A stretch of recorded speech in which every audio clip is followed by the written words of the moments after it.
Hi cuties, my name is Hanako Kozumi and this is the channel Nerdy Nekoma. Everything here is about Haikyuu chat stories and fanfic. Thanks for joining us today. If you like this video, please consider subscribing and leaving a like.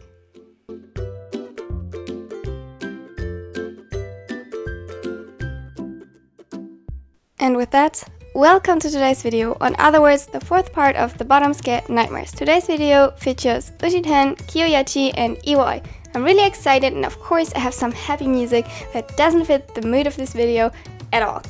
So yeah, you know it's gonna get a tiny bit angsty. Well, tiny. And I hope you will like it. Enjoy. Let's go.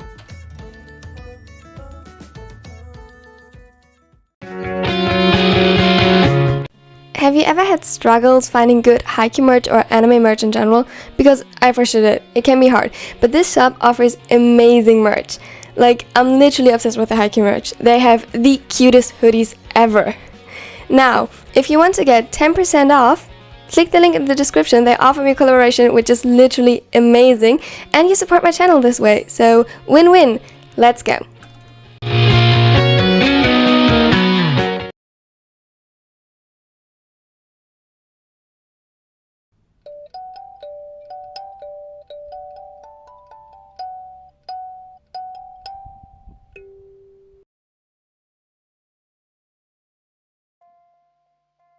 The day Tendo called in sick, Ushijima decided to stay the night to make sure he was cared for. One glance at the clock confirmed that it was already way past midnight as he snuck into the kitchen to get himself a glass of water. He sighed as he placed the glass on the counter after cleaning it thoroughly, not wanting to be an inconvenience. Somehow, sleep didn't come as easy to him as usual. He was never one to overthink his actions a lot, but lately his mind had gotten clouded with increasingly darker thoughts. There had never been much of a reason for him to overthink. Most weren't worth the effort, and other things flew straight past him. But there was one thing he held on to. Tendo. He couldn't help but wonder if he was truly the best choice for the tall metal blocker. Time and time again, Tendo's thoughts caught up to him, and for a while, no amount of reassurance would get him out of the dark place his mind put him in. Ushijima wondered, if he would be more empathetic, could he stop it before it even started? Would he be able to help him better than he did now? If he would be just a little bit more considerate, a bit more compassionate, would Tendo be happier? People always told him he was cold. He never quite understood that sentiment, but maybe it was exactly that what made him unable to help Tendo properly. Hesitantly, he returned to the redhead's bedroom and sat down on the bed. Still deep in thoughts and still unable to find rest.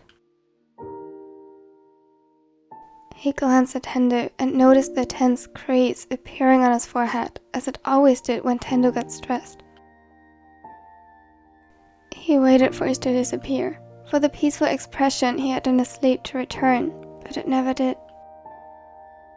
Instead, Tendo's body started to curl itself up into a ball as his hands clenched around the blanket tightly.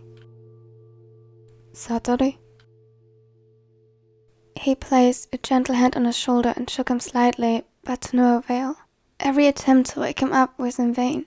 He was forced to wait until Tendo woke up on his own. It was a special kind of torture, watching your beloved hurt but being unable to help them, even though you are right beside them. Ushijima carefully loosened Tendo's grip on the blanket and placed his hand in his own, holding it and waiting. When the other finally opened his eyes, they were wide and tear-filled, searching the dark room while looking like he wanted to close them again immediately to hide away from the world. A few seconds passed before he acknowledged Ushijima. No words were exchanged as the first tear fell, and Tendo accepted the already awaiting arms of his boyfriend. The ace pulled him tightly to his chest in the blink of an eye, offering shelter and protection, a safe space, something to hold on to. He held him silently while internally hoping his love and care would somehow reach him. He placed an affectionate kiss on his red hair, pouring in all the emotions he felt, most of all his love for the other. Toshi. It hurt him almost physically to hear his usually so cheerful and confident boyfriend so broken and meek. I'm right here, Satori. The other tightened his grip as if he had to make sure Ushijima was real. Why? He sniffed and gulped, collecting himself before speaking again. Why are you still awake? Did I wake you up? He lowered his head, and Ushijima didn't need to look at him to know that he felt guilty. No, I was already awake. I was thirsty and got myself a glass of water, and when I came back, it looked like you had a nightmare. Tendo nodded quietly. A bit of the weight on his chest seemed to have been lifted. Do you want to talk about it? He shook his head. Just cuddles. Is that okay? Of course. He started rocking them back and forth a bit, suddenly wishing he could sing like Same. One of the few good memories he had with his grandmother was when she would sing him to sleep with a lullaby. His fears would simply disappear, and he wished he could do the same for Tendo, though this wasn't as simple.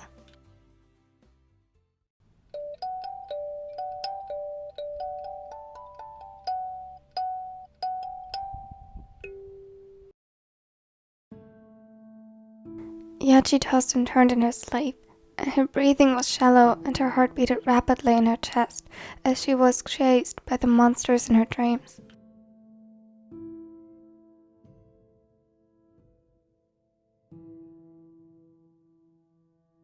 When she finally woke up for what felt the 100th time that night, she felt exhausted. It was already way past midnight, 3:42 a.m., and she still felt as if she hadn't even slept a minute. Defeated, she got up from the comfortably warm confines of her bed and dragged her body into the kitchen. When she turned on the light, it sent a sharp pain through her head, and every attempt to calm down by taking a deep breath failed because her nose was stuffed and the air tickling in her throat caused her to cough. She hated being sick. It's not like nightmares were usually foreign to her, but they were a guarantee when she got sick, which meant in addition to barely being able to breathe, her dreams were restless as well, and she ended up with no sleep and comfort or whatsoever. It tended to prolong the sickness unnecessarily because, shocker, you needed rest to let your body heal and fight off whatever it was that was bugging her. Her head felt as if it was wrapped in plastic as she tried making herself a tea and almost spilled the boiling water all over the counter. After finally being able to breathe almost properly again, she gave sleep another chance and wobbled back to the bedroom. The next day, she felt better and worse. Better because the itching and scratching in her throat had actually subsided, and it didn't feel like something was blocking all her airways anymore, making breathing less of a challenge. But she felt worse because, true to what she expected, she had gotten little to no rest. When the sickness finally stopped making her head fuzzy, the nightmare stepped in its place. She started to almost blindly making her way to the kitchen again, one hand at the wall, silently praying that her mother made her some breakfast before going to work. Suddenly, her thoughts were interrupted by noises, deriving from the room ahead. They only got through to her slowly, and in her current state, she had a hard time categorizing them. Her nightmare-infused brain, however, filled in the gaps effortlessly with every worst-case scenario it could think of.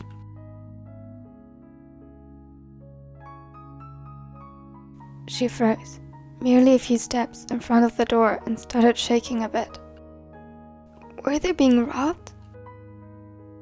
Was there a murderer in the kitchen just waiting for her to... The door slid open, and she screamed in shock, startling a very surprised Kyoko. It took her brain a moment to catch up with the situation, and she had to lean against the wall so as to not lose her balance. Hitoka, what are you doing awake? I thought you were still asleep. The oldest seemed almost unfussed by everything, including getting screamed at. I thought you were a murderer. Kyoko frowned confused. So, you decided to scream at me in hopes I would be startled enough to run away? Worry mixed with a hint of amusement, and yet she felt her cheeks getting hot. No, I wanted to get something to eat. Then I heard you and just froze. A soft smile spread on Kyoko's face, and she closed the distance between them, placing a soft kiss on Yachi's temple. Lie down a bit, okay? Maybe on the couch, and I'll bring you breakfast in a bit. I'm almost finished. But... none of that. You were sick. Let me take care of you. Yachi reluctantly agreed, too tired to argue with her, and her heart still pounding in her chest. She was still trying to comprehend everything that happened when Kyoko set a plate with food down on the coffee table in front of her before taking a seat next to Yachi. The blonde didn't hesitate to snuggle closer to her side. Don't you want to eat something?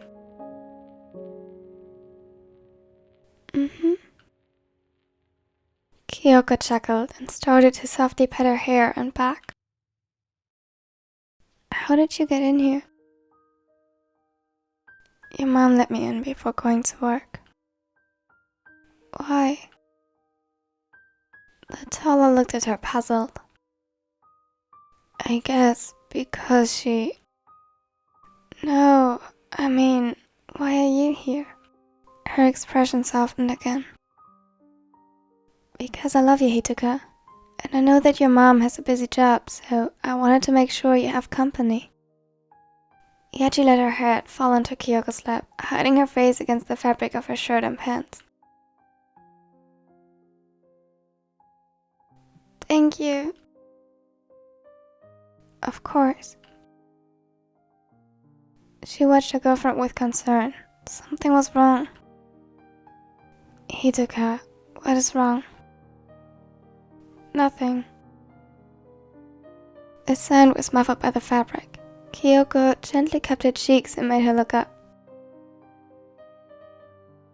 The gentle, dull brown eyes were glossy, and it was hard to tell if that was because of the sickness or because of something else. Hitoka, darling, please tell me if something is wrong. Kyoko's gentle care made Yachi weak in her knees, and she knew she would fall for that voice, the kindness and the compassion in her eyes, over and over again. Just some silly nightmares. Gentle fingers caressed her wet cheeks. Your fear isn't silly. Don't say that. It's okay. Come here. They cuddled up together and stayed like that, watching movies and eating snacks the entire morning. Yachi wouldn't want to have it any other way.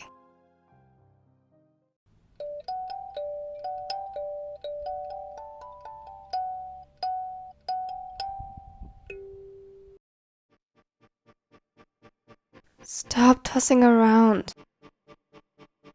A huff echoed from the other side of the bed, where Oikawa rearranged his pillow for the 1000th time. I'm just trying to get comfortable. He could practically hear the pout in his voice. You know, it's not a slumber party if we don't sleep. Oh, I have plenty of ideas what we could do instead of sleeping. He turned around and smirked at the ace, who didn't even spare him a glance. Go to sleep, Kawa. I would sleep if we would cuddle. No. Why not? Because. Another huff, and a whisper that sounded suspiciously a lot like, "Mean, Iwa-chan." The setter turned his back to him again and started sulking. He pouted but fell asleep eventually. It wasn't until he could hear Aikawa's calm and steady breathing that Iwa turned around carefully. He loved the expression on Aikawa's face in his sleep. Peaceful.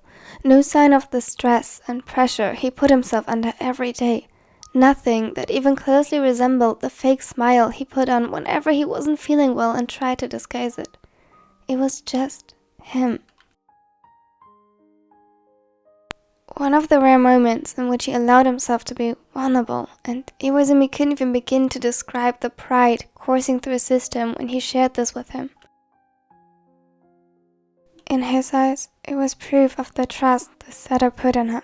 He would forever pour his heart into this relationship to earn this trust.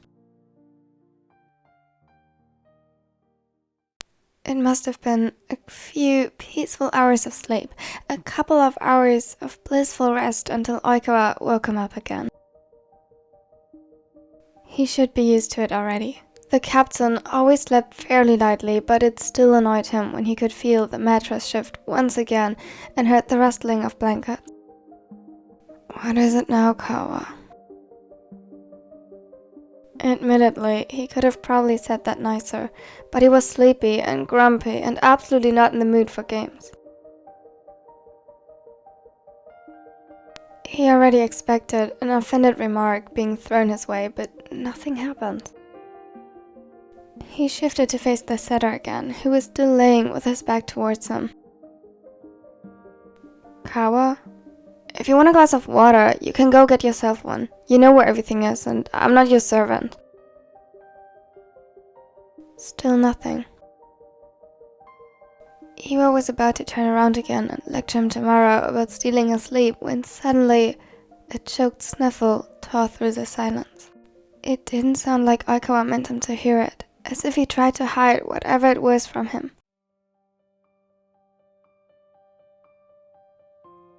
Toru? His voice grew soft, and he carefully reached for the setter's back. His fingers traced over the muscles of his shoulders in a touch gentler than most people would expect from the grumpy ace. What is wrong? Nothing. Come on, it's clearly not nothing. Tell me. That's what you said. What? He turned around a bit to stare at him. The darkness couldn't conceal the tears in his eyes and the redness surrounding them.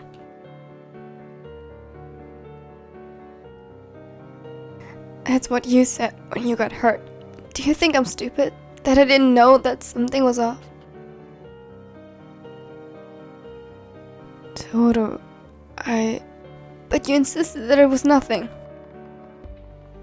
More tears welled up in his eyes before falling on the sheets.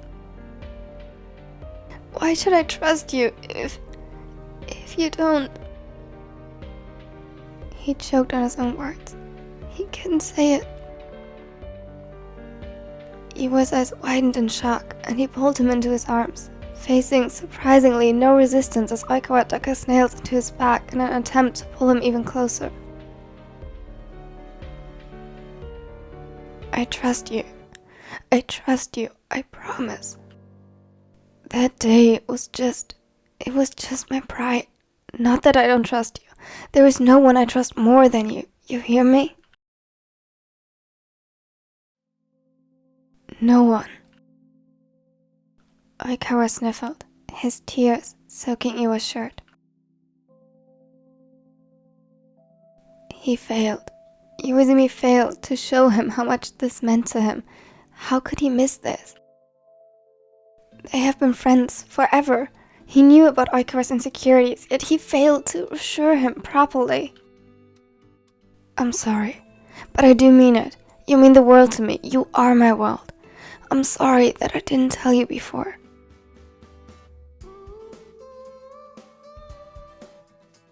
I didn't notice. He felt his voice leaving him as he continued to hold his boyfriend until he calmed down. That's all I wanted. Slowly his breathing calmed and he snuggled closer to Iwa's chest. Nightmare almost forgotten. Hajime? Yes, Toru? Can we cuddle now? Iwaizumi almost laughed out loud, but instead he simply placed a kiss on his hair. Of course.